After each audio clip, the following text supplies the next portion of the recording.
Hey everyone, hope you guys are doing great. Today are in video gonna see chapter 1 of class 11th political science constitution why and how। हम कम से कम time पे ज़्यादा से ज़्यादा chapter समझने की कोशिश करेंगे। वीडियो शुरू करने से पहले बता देती हूँ कि अगर आपको नोट्स चाहिए, link is given in description box. Just go there and download the PDF of this chapter. So let's start today's video. Constitution why and how, उसमें हम पूरे इंडियन कॉन्स्टिट्यूशन के बारे में पढ़ने वाले हैं। Why do we need a constitution, हमें कॉन्स्टिट्यूशन चाहिए ही क्यों है। एंड सबसे पहली बात, कॉन्स्टिट्यूशन का मतलब क्या है। एक्चुअली कॉन्स्टिट्यूशन का मतलब है a kind of a document जिसमें रूल्स एंड रेगुलेशन दिए हैं जिसे आपको फॉलो करना होगा। और हर एक कंट्री का अपना कॉन्स्टिट्यूशन है, यानी कि डॉक्यूमेंट है। अब सवाल आता है कि हमें कॉन्स्टिट्यूशन चाहिए ही क्यों।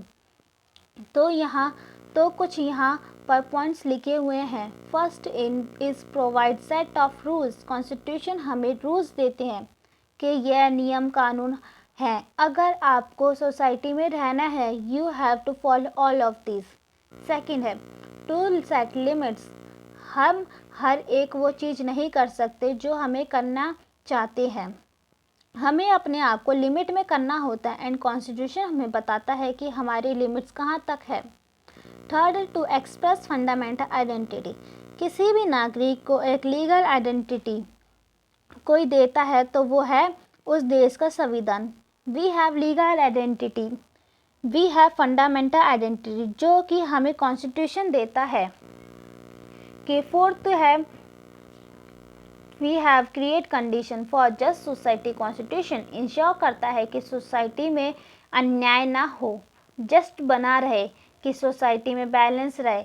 यह हमें बताता है कि गवर्नमेंट कैसे बनती है, गवर्नमेंट का काम क्या होता है, गवर्नमेंट की लिमिट क्या होती है। दूसरा, मोड ऑफ प्रोमुलेशन। मोड ऑफ प्रोमुलेशन का मतलब है कि कॉन्स्टिट्यूशन प्रचार प्रसार किस तरह से हुआ है। तो सक्सेसफुल कॉन्स्टिट्यूशन सभी कंट्रीज़ का नहीं रहता है। अगर हम देखें कि कॉन्स्टिट्यूशन की प्रोसेस कहाँ से शुरू हुई है, तो हमेशा यह नेशनल मूवमेंट से ही जुड़ी रहती है। एज यू गाइज, वो इंडिया जो है वो कॉलोनी थी किसकी, ब्रिटिश की। तो जैसे ही इंडिया आज़ाद हुई, कैसे हुई, बहुत सारे national white man India movement से चले गए, देन हमें आज़ादी मिलती है। सो सक्सेसफुल कॉन्स्टिट्यूशन इसी स्ट्रगल से ही इमर्ज हुए।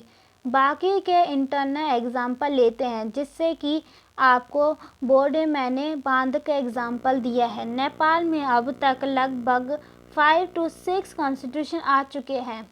तो यह इंश्योर करना ज़रूरी है कि जो हमें रूल्स बना रखे हैं वो बहुत ही ज़्यादा स्ट्रिक्ट ना हो, कि आप कुछ चेंज करना चाहते हैं तो आपको पूरा ही चेंज करना पड़ेगा कॉन्स्टिट्यूशन।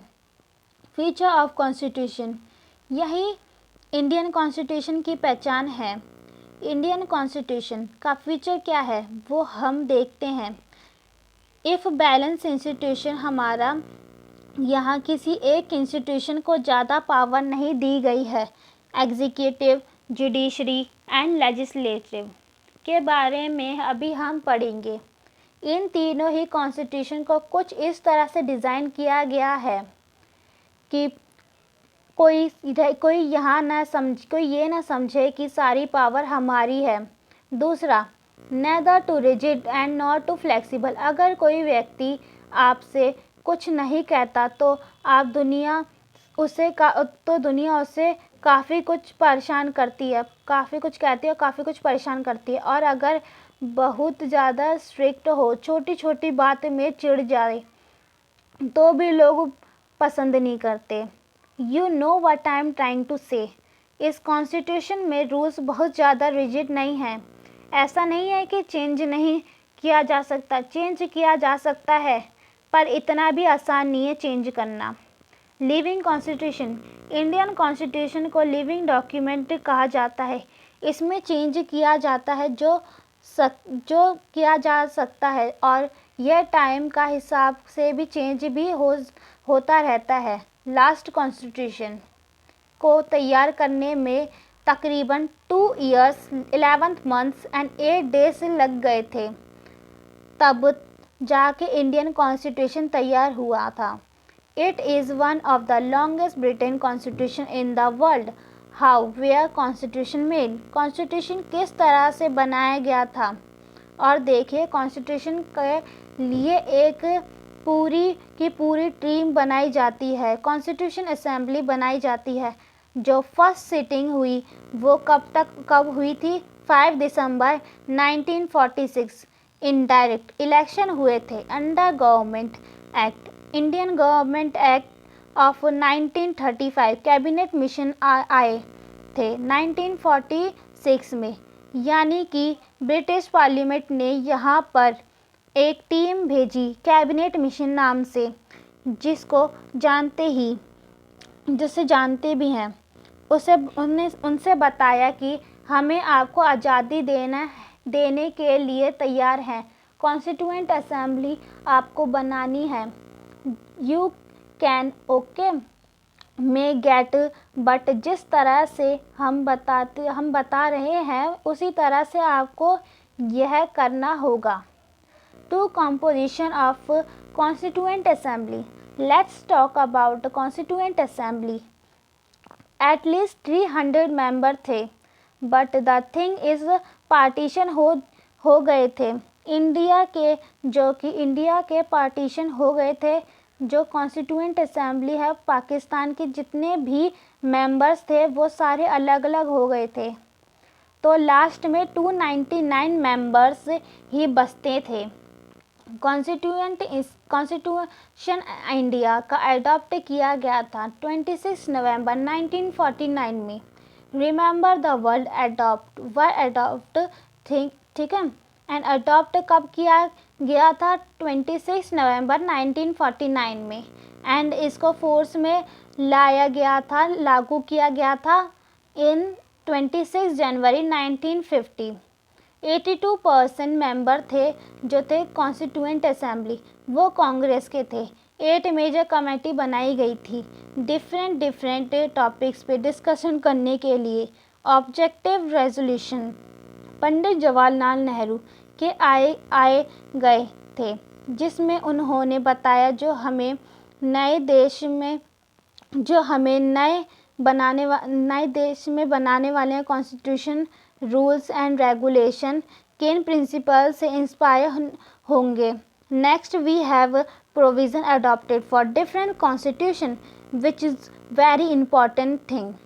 लाइक अलग अलग देशों में अलग अलग प्रोविज़न हमने अडॉप्ट किए कि आपने पढ़ा ही होगा, स्टेट में कभी बार बार कहा जाता है Indian constitution just a melody copy of other countries constitution which is not at all true. वह यहाँ पर देखिए मैंने शॉर्ट में बनाया है कि यह मेरी ट्रिक है जो मैंने बनाई थी। बफी एक टर्म है जो आपको याद करनी है। What is buffy? British constitution इसे क्या कहते हैं? FTPT parliament, form of government, idea of rules of law making procedure. यह सारा प्रोसीजर जो हमने ब्रिटिश कॉन्स्टिट्यूशन से लिया है। फिर USA United constitution of America, fundamental right thumbnail, judicial review हमने यहाँ से लिया। QUSCI फेडरल, C एक्चुअली यहाँ पे लिखना था कि कनाडा, बट यहाँ पर C कनाडा में क्वाड्री फेडरल जो सिस्टम है वो यहाँ से लिया है कॉन्स्टिट्यूशन से लिया है। आइडियल ऑफ रेजर्वेशन पावर, यह भी हमने इंडियन कॉन्स्टिट्यूशन से लिया है। फ्रेंच कॉन्स्टिट्यूशन, फ्रांस का संविधान। लिबर्टी, फर्टिनिटी एंड इक्वालिटी, जो आइडिया है वो हमें इसी से आया। And last we have Irish constitution, तो आयरलैंड का आयरिश कॉन्स्टिट्यूशन, इसे हमें इनडायरेक्ट प्रिंसिपल जो है वो लिया है। Direct principle of policy. So here we have complete a chapter I am just wishing you have understood. If you have any problem, feel free to ask in the comment section, to like this video, to share this video, and to subscribe channel. Goodbye. Nice to meet you.